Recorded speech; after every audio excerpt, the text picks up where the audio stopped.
ఆయన మోకరించి ప్రార్థన చేస్తున్నాం. నేను నీ సన్నిధి కావాలి, నీ పాదాల దగ్గర ఉండాలి, నీ రాజ్యం కావాలి, నువ్వు కావాలి అని ప్రార్థిస్తూ ఉన్నా. నా పక్కన ఉన్న ఆయన లోక సంబంధమైన ప్రార్థన చేస్తున్నాడు. కార్లు కావాలి, మేడలు కావాలి, నిద్రలు కావాలి, ఏవేవో కావాలి అని ప్రార్థన చేస్తున్నాడు. తెల్లని వస్త్రాలతో ఒక ఆయన ఉంటున్నాడు. మొహం కనబడలేదు. ఎందుకంటే నేను కాళ్ళు మాత్రమే అడిగాను కనుక కాళ్ళు కనిపిస్తున్నాయి. తెల్లని అంగి, ఆ కాళ్ళు కనిపిస్తున్నప్పుడు నాతో మాట్లాడుతున్నాడు ఆయన. నువ్వు ఇక్కడ ఉండొద్దు, నేను చూపించే స్థలానికి వచ్చి మోకరించు.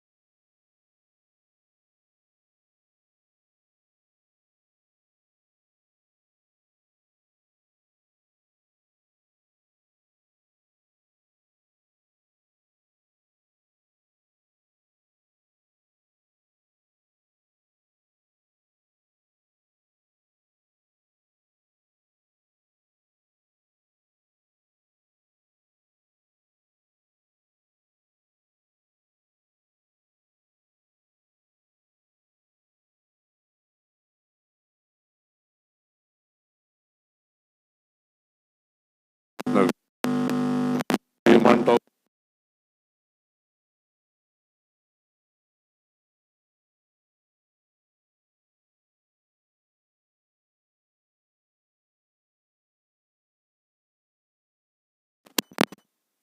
మాట్లాడుతున్నారు. నేను అప్పుడే చూశాను నా పక్కన ఎవరున్నారు.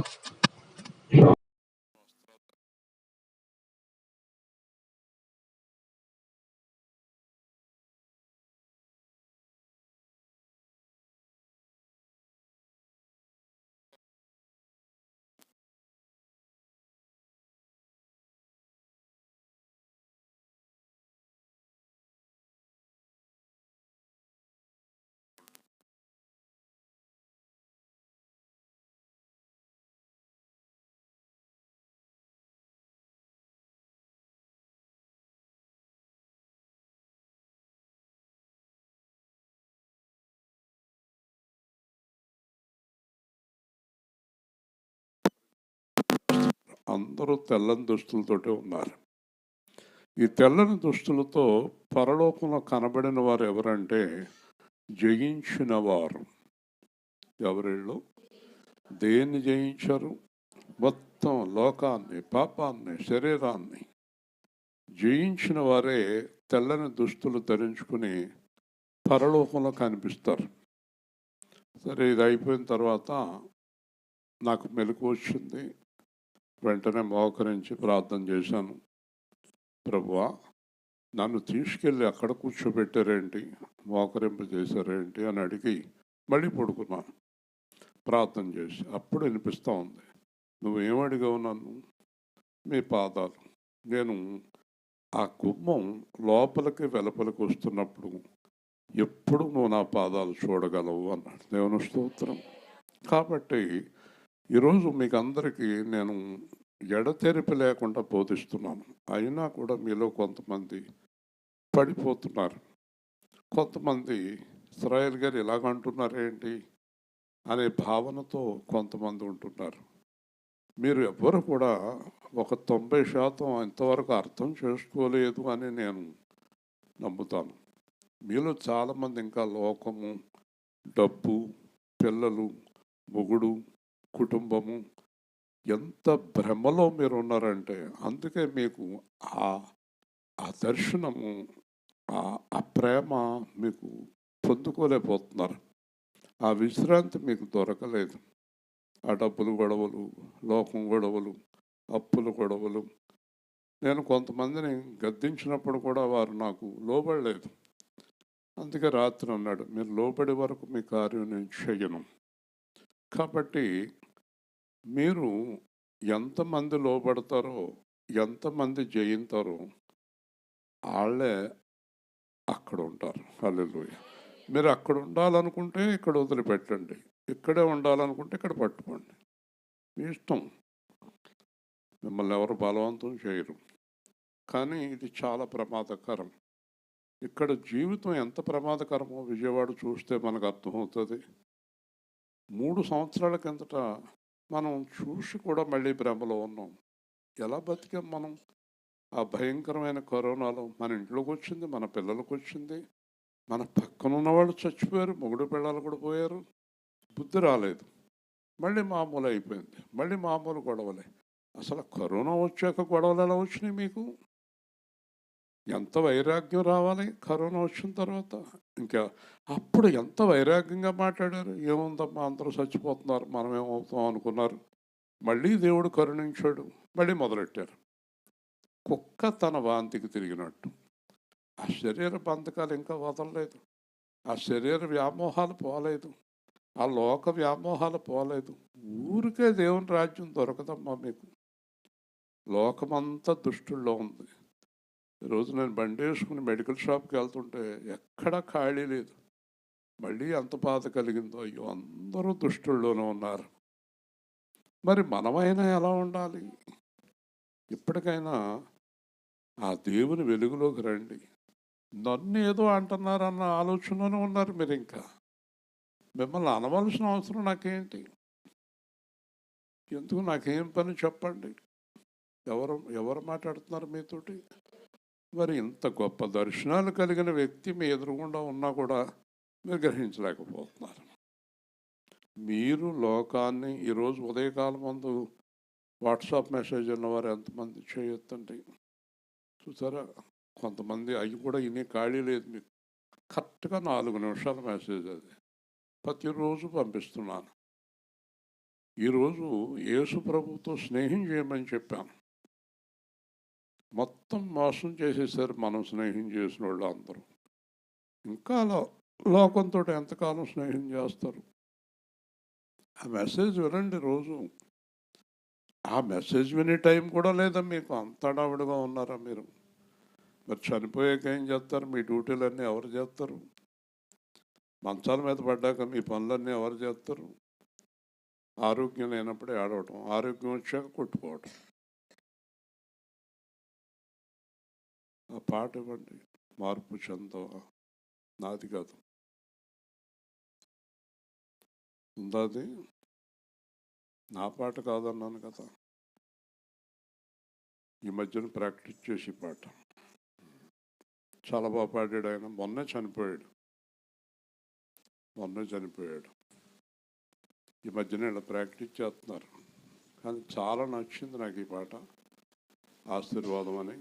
ఒక 10 రోజుల కిందట చనిపోయాడు ఆయన. మార్పు చెందవా నీవు, మార్పు చెందవా, నీ బ్రతుకును మార్చుకోవా. మార్పు చెందవా నీవు, మార్పు చెందవా, నీ బ్రతుకును మార్చుకోవా. అనుకూల సమయం ఇది అని ఎరిగి మారు మనసును పొందవా. అనుకూల సమయం ఇది అని ఎరిగి మారు మనసును పొందవా. మార్పు చెందవా నీవు, మార్పు చెందవా, నీ బ్రతుకును మార్చుకోవా. ఎన్నాళ్ళు నీవు జీవించినా గాని ఏమున్నది లోకంలో, ఇన్నాళ్ళు నీవు చేసిన క్రియలన్నిటికీ తీర్పుంది పరలోకంలో. ఇన్నాళ్ళు నీవు జీవించినా గాని ఏమున్నది లోకంలో.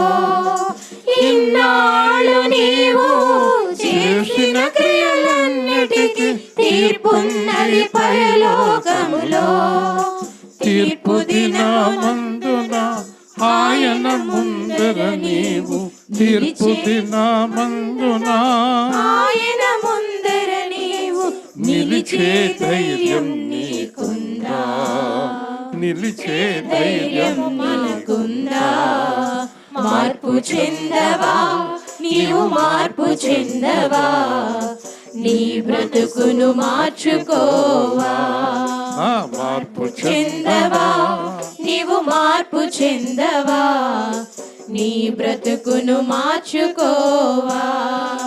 దిగంబరిగానే వచ్చావు నీవు, దిగంబరిగానే పోతావు నీవు, దిగంబరిగానే వచ్చావు నీవు, దిగంబరిగానే పోతావు. మన్నైన నీవు మన్నైపోతావు ఏదో ఒక దినమందున. మన్నైన నీవు మన్నైపోతావు ఏదో ఒక దినమందున. దేవుడిచ్చిన ఆత్మ దేవుని యొద్దకు చేరును, దేవుడిచ్చిన ఆత్మ దేవుని యొద్దకు చేరును. నీకంటూ ఏముందిలే, నీకంటూ ఏముందిలే? మార్పు చెందవా నీవు, మార్పు చెందవా? నీ బ్రతుకును మార్చుకోవా? ఆత్మను చంపక నీ దేహాన్ని చంపే మనుషులకి భయపడకయ్యా. ఆత్మతో పాటు నీ దేహాన్ని చంపే దేవునికే భయపడవయ్యా. ఆత్మను చంపక నీ దేహాన్ని చంపే మనుషులకు భయపడకయ్యా. ఆత్మతో పాటు నీ దేహాన్ని చంపే దేవునికే భయపడవయ్యా. నీ ఆస్తి అంతస్తు నీ అందచందాలు నీ వెంట రావేప్పుడు, మన వెంట రావేప్పుడు. మార్పు చెందవా నీవు, మార్పు చెందవా? నీ బ్రతుకును మార్చుకోవా? స్తోత్రం. సరే, హృదయం కదిలిపోవాలి. ఆయన చనిపోయాడు. ఆయన చనిపోయినప్పుడు ఆయన తీసుకెళ్తూ ఇదే పాట వేశారు. ఆయన కూడా తెలుసు నేను చనిపోతాను అని. పాట మిగిలిపోయింది. దేవుని రాజ్యానికి వెళ్ళిపోయాడు. కాబట్టి మనం భయంకరంగా లోకాన్ని ప్రేమిస్తాం. ఇంకా మార్పు చెందలేదు. అబద్ధాలు పోలేదు, మోసం పోలేదు, వ్యామోహాలు పోలేదు. ఎవరి భర్తనో నీ భర్త అంటావు, ఎవరి భార్యనో నీ భార్య అంటావు.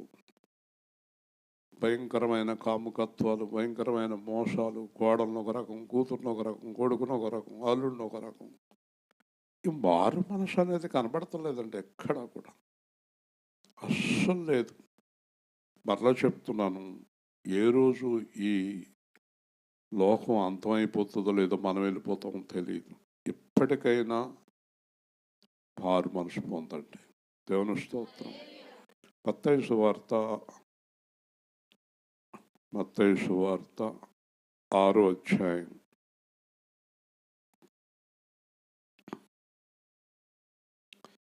30వ వచనం నుండి శ్రద్ధగా విందాం. మీరు మందిరానికి మానకూడదు. పిల్లోడు పుట్టాడు, అడ్రస్ లేదు. ఈ పిల్ల ఆ పిల్లోడితోటే ఉండిపోయింది. ఇంకా మత్తయి సువార్త 6వ అధ్యాయం 30వ వచనం.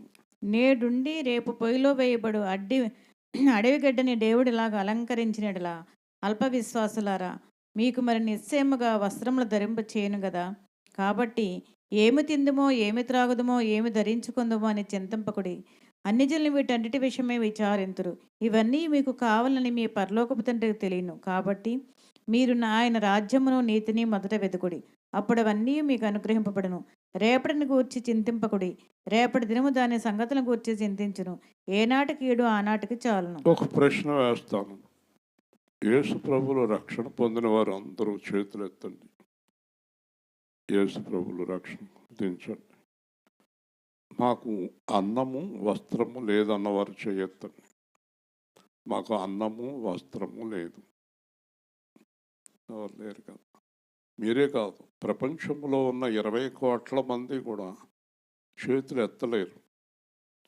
దేవుడు ఆహారము వస్త్రం ఇస్తాడు. ఇంకా దానిపైన కోరికలు మంచిది కాదు. చాలా భయంకరమైన కోరికలు. వాళ్ళకి ఏసీ ఉంది, మాకు ఏసీ ఉండాలి. వాళ్ళ వాషింగ్ మెషిన్ ఉంది, మాకు వాషింగ్ మెషిన్. అప్పు చేశానే సరే వాళ్ళకి ఏదో ఉండాలి, మాకు ఇది. ఇదివరకు ఏమున్నాయి మనకి? చిన్న చిన్న ఇళ్లలో ఆ ఏసీలు ఎక్కడ ఉన్నాయి? ఫ్యానులు కూడా లేవు. ఇసునగర్లతో బతికిన రోజులు నాకు ఇంకా గుర్తున్నాయి. మనిషి విపరీతమైన కోరికలు. ఒక ఆవిడ ఇక్కడ కనబడతలేదు, చచ్చిపోయిందో ఉందో తెలదు. మంగమ్మ, పంది మంగమ్మ ఉందా, చచ్చిందా? అది ఒక రోజున వచ్చి చాలా కష్టాల్లో ఉన్నాను అంది. డబ్బులు కావాలంది. ఇస్తాను, నీకు చీరలు ఎన్ని ఉన్నాయని అడిగాను. 30 చీరలు ఉన్నాయండి. తింటానికి డబ్బులు లేవంట. చీరలు మాత్రం 30 ఉన్నాయంట. ఏం చేస్తుందా చీరలు?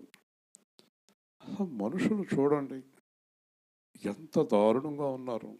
దేవుడు ఆహారము వస్త్రం ఇస్తానని మాట ఇచ్చాడు, ఇస్తాడు.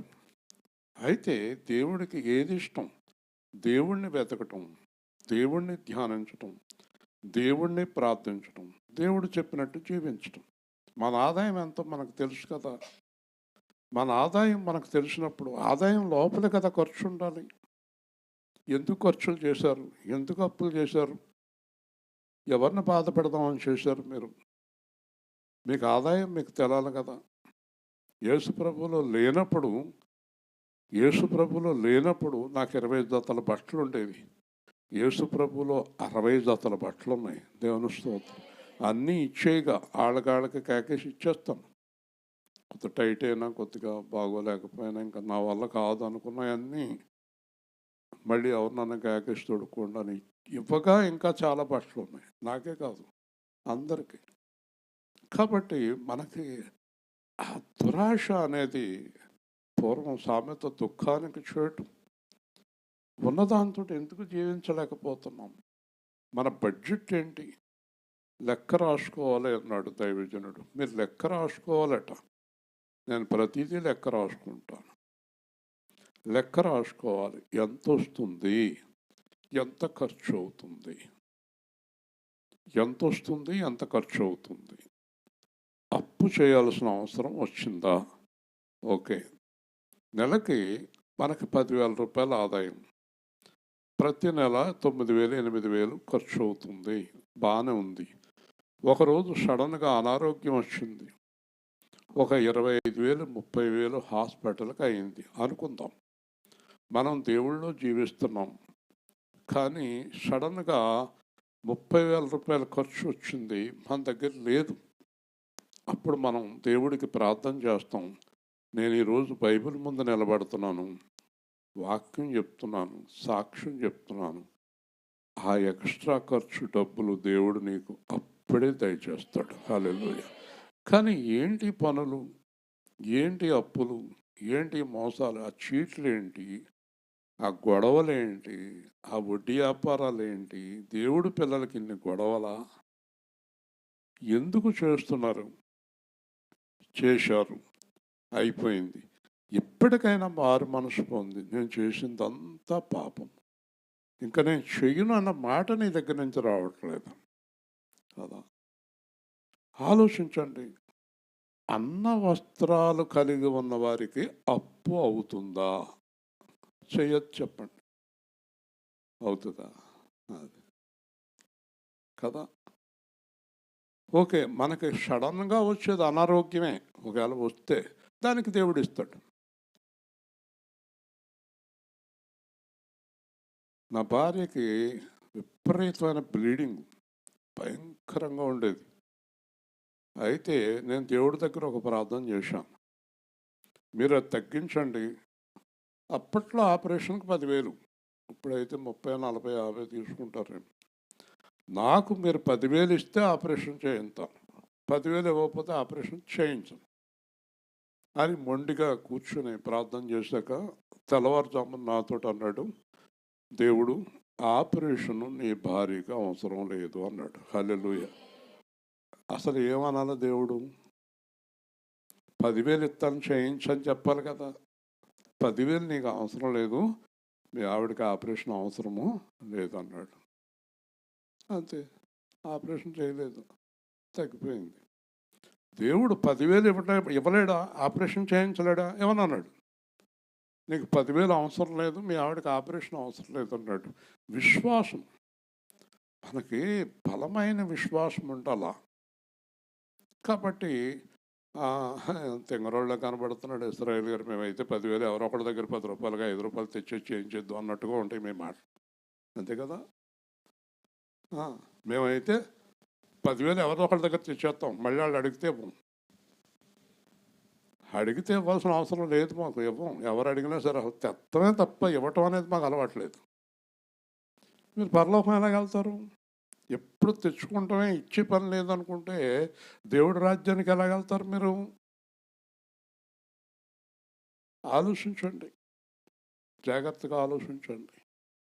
దేవుడు ఏం చెప్తున్నాడో చూడండి. నేడుండి రేపు పొయ్యిలో వేయబడు అడవి గడ్డిని దేవుడు అలంకరించిన ఎడల. ఇవాళ ఉంటుంది, సాయంత్రానికి ఎండిపోతుంది, పొయ్యిలో వేసేస్తారట అడవి గడ్డి. దాన్ని చాలా అందంగా చేసేటంట. కళ్ళు చెదిరిపోయేలాగా ఉన్నాయి. నేను చాలాసార్లు ఫారెస్ట్ గెస్ట్ హౌస్లో ఉండేవాడిని. ఆ ఎదురుగుండా పువ్వుల మొక్కలు ఉంటే ఎంత అందంగా ఉండేవో. నేను అడిగేవాడిని వాచ్మెన్, ఏంటాయి అంటే గడ్డి పువ్వులు అండి అనేవాడు. గడ్డి పువ్వులు ఎంత అందంగా ఉన్నాయంటే ఏం ప్రయోజనం అండి, సాయంత్రానికి వాడిపోతాయి అనేవాడు. గడ్డి పువ్వు గులాబీ పువ్వు కంటే అందంగా ఉంటుంది అది, కానీ సాయంత్రానికి వాడిపోతుంది అన్నాడు. అతను అలాగే అన్నాడు. అప్పట్లో నేను యేసు ప్రభువులో లేను. కాబట్టి దేవుడు అంటున్నాడు, గడ్డి పువ్వుకున్న విలువ మీకు లేదా? మిమ్మల్ని నేను చేయలేదా? నా చేతితో మిమ్మల్ని చేసుకోలేదా? నేను మిమ్మల్ని పుట్టించింది నేను కదా, మీరు నా పిల్లలు కదా. గడ్డి పువ్వుల్ని అలంకరించిన నేను అల్ప విశ్వాసులారా, మీకు నా మీద ఏమి లేదు, నమ్మకం లేదు, మీకు విశ్వాసం లేదు నా మీద. ఈరోజు యేసు సేవా కేంద్రం నడుస్తుందే విశ్వాసం మీద.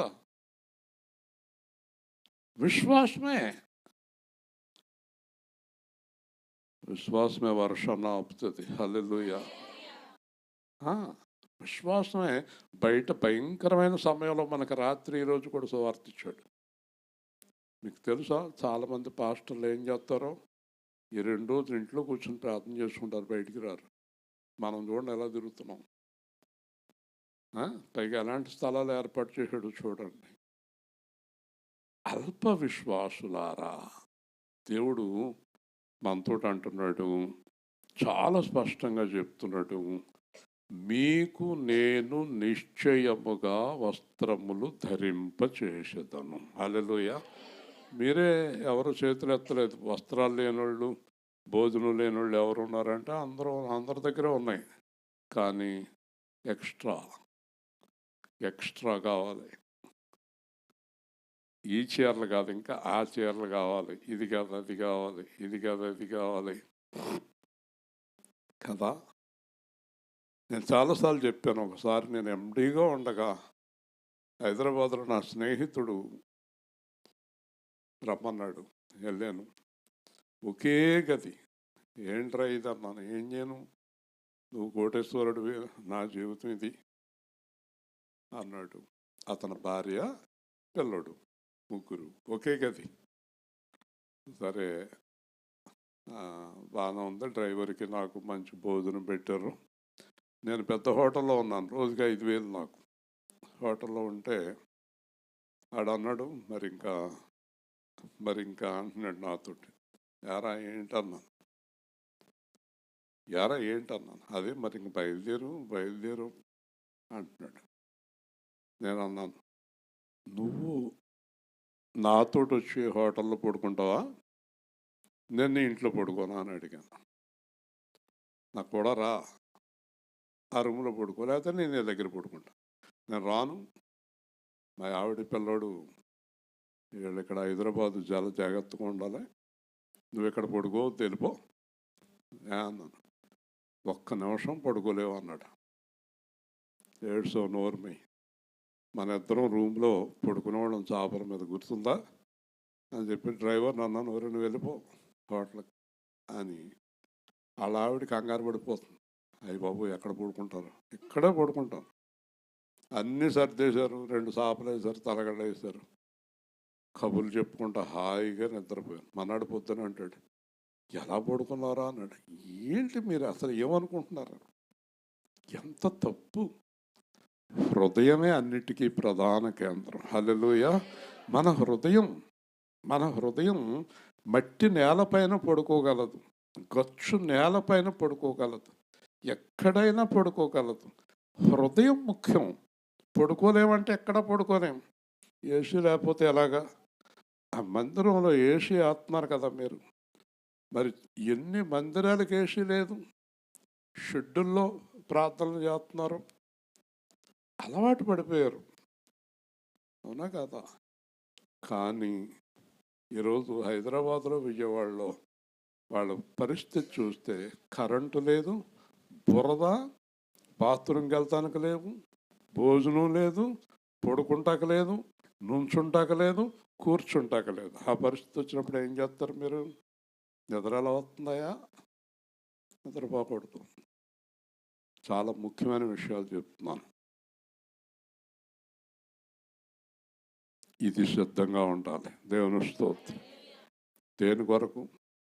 దేని కొరకైనా ఇది లేకపోతే నేను ఉండలేననే మాట దేవుని పిల్లల దగ్గర రాకూడదు. ఏది లేకపోయినా నాకు యేసు ఉంటే చాలు. హల్లెలూయా. పాట పాడతాం కాదు, జీవితం కూడా ఉండాలి అలాగా. అల్ప విశ్వాసులారా, నన్ను నమ్ముకున్న మీకు నేను లోటు చేస్తానా? డబ్బుని నమ్మారు, లోకాన్ని నమ్మారు, మొగుడిని నమ్మారు, పెళ్ళాన్ని నమ్మారు, చుట్టాలను నమ్మారు, నన్ను నమ్మలేదు మీరు. నన్ను నమ్మితే మరణం వరకు మీకు లోటు రానివ్వను. హల్లెలూయా. ఏదైనా చేస్తాను నేను, కాకపోతే ఉన్న దానితో తృప్తిగా ఉండాలి. ఒకరోజు నీకు 4-5 కూరలతో భోజనం పెట్టారు, సంతోషం. ఒకరోజు ఏమీ లేకుండా వట్టి చారు వేసి పెట్టారు, సంతోషం. ఒకరోజు అసలు ఏమీ పెట్టలేదు, సంతోషముగా ఉండటమే దేవుని చిత్తం. హల్లెలూయా. ఇది అలవాటు చేసుకోండి మీరు. సంతోషమైన దుఃఖమే అయినా, చేదనే అయినా, శ్రమమే అయినా, కరువని దేవుడు బహు మంచి యేసయ్యా. కరువని దేవుడు బహు మంచి యేసయ్యా. హల్లెలూయా, హల్లెలూయా, హల్లెలూయా, హల్లెలూయా. మూడైన బ్రతుకును చిగురింపజేసి, నిరాశ బ్రతుకులు నిరీక్షణించి, కలుషములెంచకయే కృపతో రక్షించెను. హల్లెలూయా, హల్లెలూయా, హల్లెలూయా, హల్లెలూయా. మొదట మనం సింపుల్గా బతకటం నేర్చుకోవాలి. వివరిస్తాం. యేసు ప్రభు ఎక్కడికి వెళ్ళినా ఎవరికి ఖర్చు లేదు. 2 రొట్టెలు, ఎండు చేపలు, అసలు ఆయన ఖర్చు లేదు. వింటున్నారా? పాస్టర్ గారు వెళ్తే ఎంత ఖర్చు, అది చాలా తప్పండి, చాలా తప్పండి. చాలా సింపుల్గా బతకాలండి. సింపుల్గా బతకటం వల్ల లాభం ఏంటో తెలుసా? 80-90 ఏళ్ళు పడిపోకుండా అనారోగ్యం లేకుండా బతకొచ్చు. హల్లెలూయా. రోజు సింపుల్గా తినాల. ఆ పిల్లోడు బాగా మేపెత్తే భలేగా ఉంటాడు అనుకుంటే చాలా ప్రమాదంలో పడతారు. ప్రతి విషయంలోనూ కూడా సింపుల్గా బ్రతకటం నేర్పాలి పిల్లలకి. ఎంత తక్కువలో బ్రతకటం, ఎంత తక్కువలో బ్రతకటం. సార్ నాగేశ్వరరావు గారు అన్నారు నాతో, అక్కినేని నాగేశ్వరరావు మూర్తి గారు, నా పిల్లల్ని ఎప్పుడు కారులో పంపలేదు. వాళ్ళు గోలెట్టేవారు, నాన్నగారు ఇన్ని కార్లు ఉన్నాయి, కుదరదు. వాళ్ళ కాలేజీ చదువు అయ్యేదాకా ఎప్పుడూ నేను వాళ్ళ కారు ఇవ్వలేదు అన్నాడు. దేవుని స్తోత్రం. చాలా జాగ్రత్తగా మనం హ్యాండిల్ చేయాలి. ఒరే మనకేం లోటురా, మనకు చాలా ఉందిరా, పెంచో అలాగా కూతుర్ని కొడుకుని, అయిపోయింది నీ పని. సింపుల్గా బ్రతకటం నేర్పాలి చిన్నప్పటి నుంచి. క్రమశిక్షణ. నేను ఏదనంటే మా పిల్లోళ్ళు అంటున్నారు, మీ పిల్లోళ్ళు ఏంటి? నా పిల్లోళ్ళని అయితే తుక్కు రేగొడతాం. మీ పిల్లల్ని ఏంటి? మీరే నాశనం అయిపోతున్నారు, నాశనం చేసేస్తున్నారు జీవితాలు. జాగ్రత్తగా వినండి. నిశ్చయము అన్నాడు. నిశ్చయము అంటే యేసు ప్రభు ఖచ్చితంగా మనలను చివరిదాకా పోషిస్తాడు. హల్లెలూయా. నిశ్చయముగా ఇక్కడ వస్త్రములు ధరింపచేయుదును. కాబట్టి ఏమి తిందుము, ఏమి త్రాగుదుము, ఏమి ధరించుకుందు అనే ఆలోచన మీకొద్దు. మీ ఆలోచన కాదు, అది నాది. మీకు అనవసరం అది. నా కొరకు జీవించే వారికి ఏ ఆహారం పెట్టాలో, ఏ వస్త్రం ఇవ్వాలో, ఎలా నడిపించాలో నాకు తెలుసు. మీరు నా మీద ఆధారపడండి, నేను మీకు ఇస్తాను. మీరు మీ దగ్గర ఉన్నది దేవుడిదని భావించాలి. దేవుడిదని భావించాలి, మీది కాదు అది. దేవుడిది. మీ ఇష్టం వచ్చినట్టు ఖర్చు పెడతానికి ఏర్లేదు, మీ ఇష్టం వచ్చినట్టు జీవించడానికి ఏర్లేదు. దేవుడిని అడగాల మీరు. మీ దగ్గర నా దగ్గర ఉన్న ప్రతి రూపాయి దేవుడిది. ఇంకా చెప్పాలంటే మనమే దేవుడు సొత్తు కదా. దేవుని స్తోత్రం. దావీదు అన్నాడు, నీది నీకు ఇచ్చుచున్నాను అన్నాడు. మీదని అనుకుంటలేదు, నాది అంటావు. నాది. ఒక రోజున ఒక ఆవిడ వచ్చి, నా కానుక నీ కానుక కాదు, దేవుడు కానుక. నాది అనుకోమంటే కదా నీకు ఇంతవరకు ఆశీర్వాదం లేదు. నీది అంటేనే ఆశీర్వాదం. ఆ 5 రొట్లు 2 చేపలు నెయ్యి అన్నాడు పిల్లోడు. నెయ్యి అన్నాక అది 5,000 మందికి పెట్టాడు. హల్లెలూయా. నీది, నీది, నీది. ఈ పిల్లవాడు నీ పిల్లవాడు, ఈ ఇల్లు నీది, ఈ వస్త్రం నీది, ఈ జీవితం నీది. ఎప్పుడైతే ఆయనదన్నామో. ఇప్పుడు నా కూతురు నా ఇంటికాడ ఉంది, ఏదో చిన్న ఇబ్బంది వచ్చి ఆ పిల్లలు, నా కూతురు, నా మనవలు, నా అల్లుడు నా ఇంట్లో ఉన్నంతసేపు వాళ్ళ మొత్తం బాధ్యత మా ఇద్దరి మీద ఉంది. దేవుని స్తోత్రం. మరి మనం దేవుళ్ళు ఉన్నప్పుడు బాధ్యత ఎవరి మీద ఉంది? ఆయన మీద ఉంది, దేవుడి మీద ఉంది.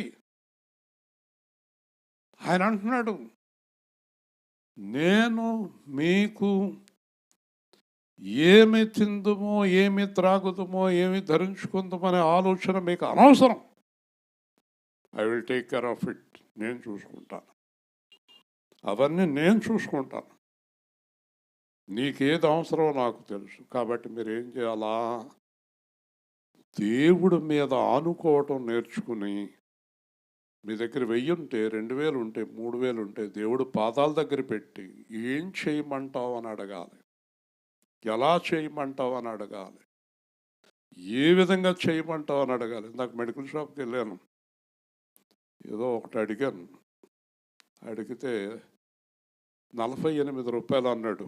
ఇదేంటయ్యా బాబు, ఇదివరకు 20 రూపాయలు ఉండేది కదా అన్నాను. 20 రూపాయలు వస్తూ 48 అయిపోయిందంటే ఇప్పుడు అంటున్నాడు. పైగా వాళ్ళిద్దరూ పక్క పక్క నవ్వుతున్నారు. మెడికల్ షాప్ వాళ్ళు ఇద్దరు నవ్వుతున్నారు. ఏ అన్నాను. మీరు భలే బేరాలు ఆడతారండి అంటున్నారు. వాళ్ళు నవ్వుతున్నారు. మిగతా వాళ్ళు ఎవరు కూడా అసలు ఏమి రేట్లు అడగకుండా ఇచ్చేసి పట్టుకెళ్ళిపోతున్నారు. నేను బేరాలు ఆడుతున్నాను. సరే, నేను 50 రూపాయలు ఇచ్చి నుంచున్నాను. వాళ్ళకి అర్థమైపోయింది. 2 రూపాయలు ఇచ్చారు. 2 రూపాయలు ఇవ్వకపోతే రాను. దేవుని స్తోత్రం చెప్పండి. హల్లెలూయా. అర్థమైందా? అదే సువార్తకు 4,000 ఖర్చు పెడతాం, 10,000 ఖర్చు పెడతాం. మన పాస్టర్ల మీటింగ్ 40,000 ఖర్చు పెట్టాం. అది వేరు, ఇది వేరు. దేవుని స్తోత్రం. కాబట్టి మనము స్ట్రిక్ట్గా ఉండాలి, పర్ఫెక్ట్గా ఉండాలి. ఒకప్పుడు లక్షలు ఖర్చు పెట్టిన వ్యక్తేనా ఇతను, కోట్లు ఖర్చు పెట్టిన వ్యక్తేనా? అవును. అప్పుడు అది నాది అనుకున్నాను, ఇప్పుడు ఇది ఆయనది అనుకుంటున్నాను. హల్లెలూయా. ఎవరిది? కాలేబు దగ్గర ఉన్న డబ్బులు ఎవరి అనుకుంటాడు? అలాగా అనుకుంటాడు అతను. అలాగా ఇప్పుడు కాలేబుకి అప్పు ఉంటే అప్పు ఎవరికి? యేసు ప్రభు ఒక అప్పు ఉందా అనుకోవాలి. అంతే కదయ్యా కాలేబు. అంతేనా? చంపేస్తాడు. జాగ్రత్త. అప్పు చేయంతాడా యేసు ప్రభు? అప్పు చేయనివాడా యేసు ప్రభు? నీ దేవుడైన యెహోవా మాట నీవు శ్రద్ధగా వినిన ఎడలా, నీ దేవుడైన యెహోవా మాట నీవు శ్రద్ధగా వినిన ఎడలా, కలగానే చేయును తోకగా చేయడు, కలగానిగా నిన్ను చేయును, ఇక మీదట ఎన్నడు అప్పు చేయవు, నీ దేవుడైన యెహోవా మాట నీవు శ్రద్ధగా వినిన ఎడలా. వెలుపట లోపట దీవించబడుదు, వెలుపట లోపట జీవించబడుదు. ఎవరు స్తోత్రం. ఇన్ని వాగ్దానాలు ఉన్నాయి మనకి, నమ్మట్లేదు మనం, ఆధారపడతలేదు. సొంత ప్లానింగ్ ఎక్కువ మనకి. ఇది ఎలాగ, అది ఎలాగ, అది ఎలాగ, ఇది ఎలాగ, అది ఎలాగ. ఓ రాత్రి ఒక జమీందారు గారు ప్లాన్ వేసాడు. పెళ్ళానికి ఆగేసాడు. పిల్లలకి మన దగ్గర ఎంత డబ్బు ఉందో? 50 లక్షలు ఉన్నాయా? రేపొద్దున రే అక్కడ గొడవను కట్టు, ఇక్కడ గొడవను కట్టు, ధాన్యం వస్తుంది, ధాన్యం వచ్చాక కంగారు పడకూడదు, ఈ లోపల గొడవను కట్టాయి. అది ఇది మొత్తం ప్లానింగ్. రాత్రి అదరగొట్టేసాడు. 12 దాకా పిల్లల్ని అందరినీ కాకేశాడు. మీ అమ్మాయి ఏది మీ అమ్మాయి వచ్చిందా? మాట్లాడదండి. మరి మీ అమ్మాయి కాదు, విజయ్ కుమార్ గారు అమ్మాయి రాదు. కొద్దిగా ఒక అంగుళం తగ్గిపోద్ది వర్షానికి, అలాగే పెంచు. కాబట్టి దేవుడికి లోబడకుండా ఏ కార్యము చేయడు దేవుడు. వింటున్నారా? ప్రతి కార్యము దేవుడు ప్లానింగ్లో ఉంటుంది. ప్లాన్ దేవుడికి వలదాతం. పెళ్ళానికి పిల్లలకి కాకేసి ప్లానింగ్ చేసాడు. ఒక్కొక్క పెళ్ళం కూడా మగుడికి ప్లాన్ ఎత్తుంది. ఏమండోయ్ రేపొద్దున ఏం చేయాలంటే ఈవిడ తెలుసుకోవాలి, రేపొద్దున ఏం చేయాలి. ప్లానింగ్. దేవుడు అన్నాడు, ప్లానింగ్ అయిపోయింది అబ్బాయి అన్నాడు. అయిపోయిందండి, ఇంకా రేపొద్దున గొడవను కడతామే, లేట్ అనుకుంటా అన్నాడు. అవునండి అన్నాడు. నీ టైం అయిపోయింది రాత్రి అన్నాడు గట్టిగా దేవుడు. హల్లెలూయా. నీ టైం అయిపోయింది. Your time is closed, your time is over. నువ్వు ఈ లోకములో నివసించే సమయం అయిపోయింది. అర్థమైందా? కాబట్టి యాకోబు పత్రికలో యాకోబు అంటాడు, దేవుని చిత్తమైతే అనాలట. హల్లెలూయా. ఎక్కడికి వెళ్ళాలన్నా ఏం చేయాలన్నా దేవుడి మీద ఆధారపడండి. కాబట్టి మీరేమీ ఆలోచించకండి. అన్యజనులు వీటి విషయమై విచారిస్తారు. అన్యజనుల కంటే ప్లానింగ్ ఎక్కువ అయిపోయింది మనకి. ఏమంటారు రమాదేవి గారు? అసలు అన్యజనులు మనంత తెలివిగా ఉంటున్నారా? మాట్లాడతలేదు. వాళ్ళకి లేదు ప్లానింగ్, మనకు ఎక్కువైపోయింది ప్లానింగ్ కదా. అన్యజనులట అత్తమని ఇదే పనితోటి ఉంటారు. ఒరే పెద్దోడికి ఎంత ఇస్తాం, చిన్నోడికి ఎంత ఇస్తాం, మొగుడికి ఎంత ఇస్తాం, పెళ్ళానికి ఎంత ఇస్తాం, రాత్రి పగలు ఇదే షోదేళ్ళకి. వాళ్ళకంటే ఎక్కువైపోయినాయి ప్లానింగ్లు మనకి కదా. మీరు అన్యజనులు కాదు, నా పిల్లలు. హల్లెలూయా. నా పిల్లల ప్లానింగ్ ఎవరిదే? నాది. నా పిల్లల ప్లానింగ్ ఎవరిదే? నాది. అర్థమైందా? ప్లానింగ్ దేవుడిదైతే సూర్య చంద్ర ఆకాశ నక్షత్రాదుల వలె ఉంటుంది మన జీవితం. హల్లెలూయా. ప్లానింగ్ ఎవరిదై ఉండాలి? God's plan.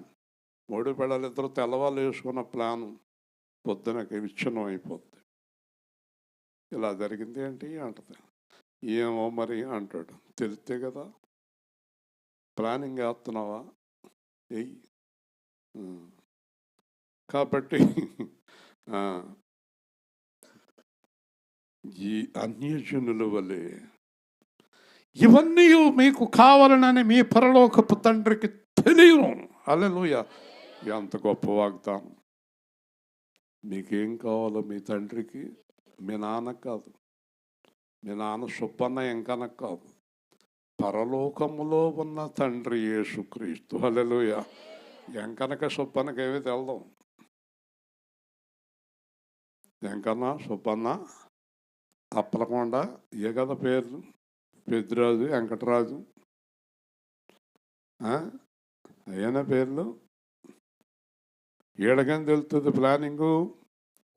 మీ పరలోకపు తండ్రికి మీకేం కావాలో తెలుసు. హల్లెలూయా. కానీ మీరు అనుకుంటలేదు కదా ఆయనకి తెలుసు అని. మనలో కొంతమంది మీ దేవుడికి సలహా ఇచ్చేవాడు ఉన్నావా? మాట్లాడరండి. అది కాదు ప్రభువా అని సలహా ఇద్దామా? కాబట్టి ముగించేస్తున్నాను. మీరు అంటే ఎవరు? దేవుడి పిల్లలు. మీరు ఆయన రాజ్యమును, ఆయన నీతిని వెతకుడి. హల్లెలూయా చెప్పండి. అయిపోయింది. మీ డ్యూటీ ఏంటంటే ఆయన రాజ్యమును, ఆయన నీతిని. కాబట్టి యేసు ప్రభు ప్రార్థన చేశాడు, తండ్రి నీ రాజ్యము వచ్చునుగాక, నీ చిత్తము పరలోకమందు నెరవేరుచున్నట్లు ఈ లోకమందు నెరవేరునుగాక.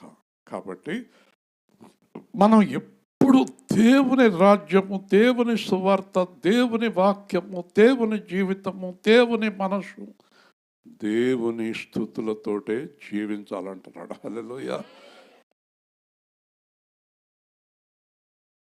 నా జీవితం అంకితం ప్రభు, నా జీవితం అంకితం ప్రభు, నీ పాదాలకు, నీ పాదాలకు నా జీవితం అంకితం ప్రభు, నా జీవితం అంకితం ప్రభు.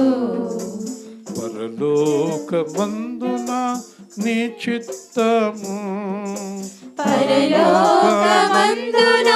నీ చిత్తము నెరవేరునట్లు భూమి మీద, నెరవేరునట్లు భూమి మీద నెరవేరునుగాక, నెరవేరునుగాక.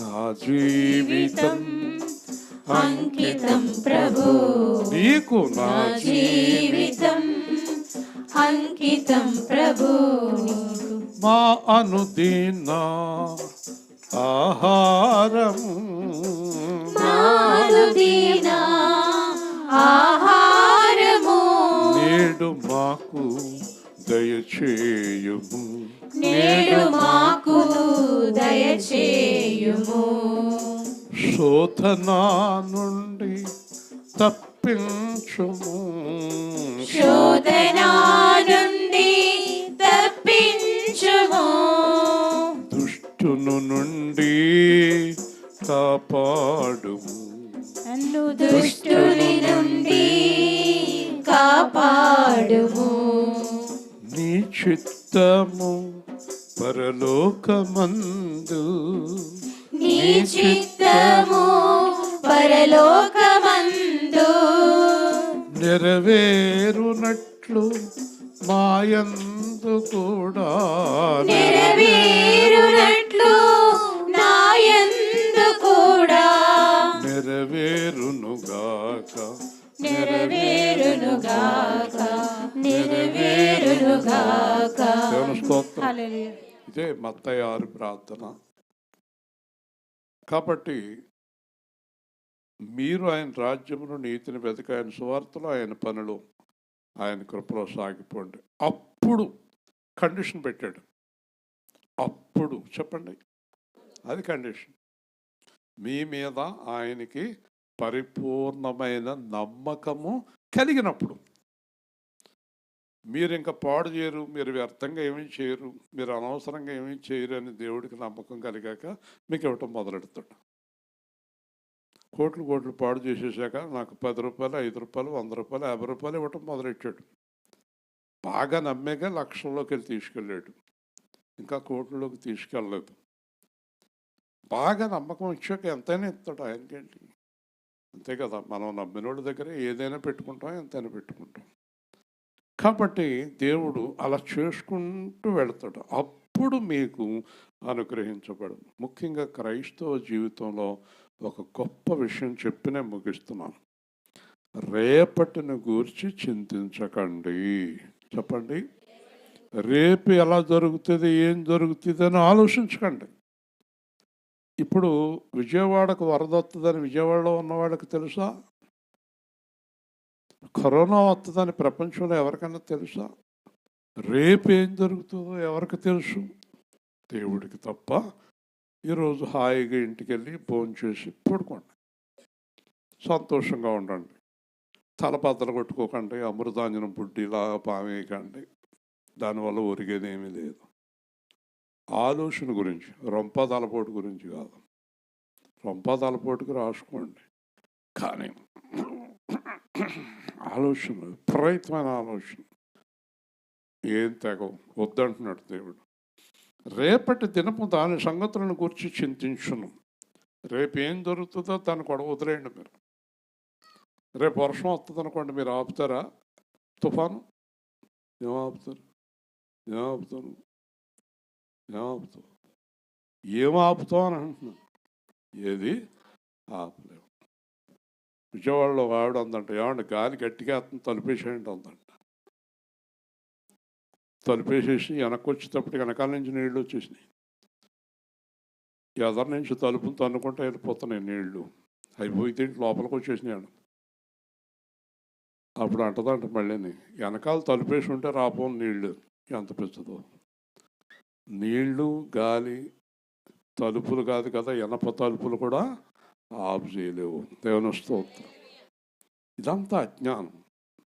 పొద్దున ఇందాక కార్టూన్ ఒక అతను అంటున్నాడు ఇంకో ఫ్రెండ్ తోటి, ఒరే మనం అనవసరంగా కింద ఉండిపోయాం, ఫ్లైఓవర్ మీద ఉంటే కనుక నీళ్ళు మన దాకా రాపోను అన్నాడు. పక్కన ఉన్నవాడు అన్నాడు, ఇప్పుడు మనం నుంచున్నది ఫ్లైఓవర్ మీద, అక్కడికి వచ్చేసినాయి నీళ్ళు. ఎక్కడ ఆపగలవు? ఎలాగ ఆపగలవు? ఏం చేయగలవు? ఏనాటికీడు ఆనాటికి చాలు. ఈరోజు చేసిన గొడవ ఈ రోజుకి చాలు. ఈరోజు ఇంటికి వెళ్ళి మనం ప్రార్థన చేసుకుని, ప్రభువా ఈరోజు మాట్లాడిన మాటలు క్షమించండి, ఈరోజు మీ చిత్తం అయితే గడుస్తుంది, రేపు ఏం జరుగుతుందో మీ చిత్తం అని దేవుడి మీద ఆధారపడి దేవుడి బిడ్డలుగా మీకు జీవిస్తే కనుక ప్రతిరోజు జీవించి ఉన్నంతకాలం సంతోషంగా మన జీవితం వెళ్ళిపోతుంది. హల్లెలూయా. ప్రేమ గల తండ్రి, జీవాధిపతి అయిన ప్రభువా, ఈరోజు సువార్తలు మీరు మాకు ఇచ్చిన వాక్య భాగాన్ని బట్టి స్తోత్రాలు. ఇలాంటి రోజుల్లో కూడా మీరు ఆటంకములైన సువార్త జరిగిస్తున్నందుకు స్తోత్రాలు. తిరిగి పిల్లలందరూ క్షేమంగా గృహానికి వెళ్ళే వరకు వాతావరణాన్ని స్వాధీనంలో ఉంచుకోమని, మేమందరము నీ మీద ఆధారపడి జీవించే కృప అనుగ్రహించమని, ఈ కుటుంబాన్ని దీవించమని, ఆ ఇద్దరు పిల్లలకి దయచేసి గొంతుగా తెరువమని, అందరినీ ఆశీర్వదించమని యేసు నామములో అడుగుతున్నాం తండ్రి. మంచిదమ్మా. మీ అందరికి అల్పాహారం తీసుకున్నాను.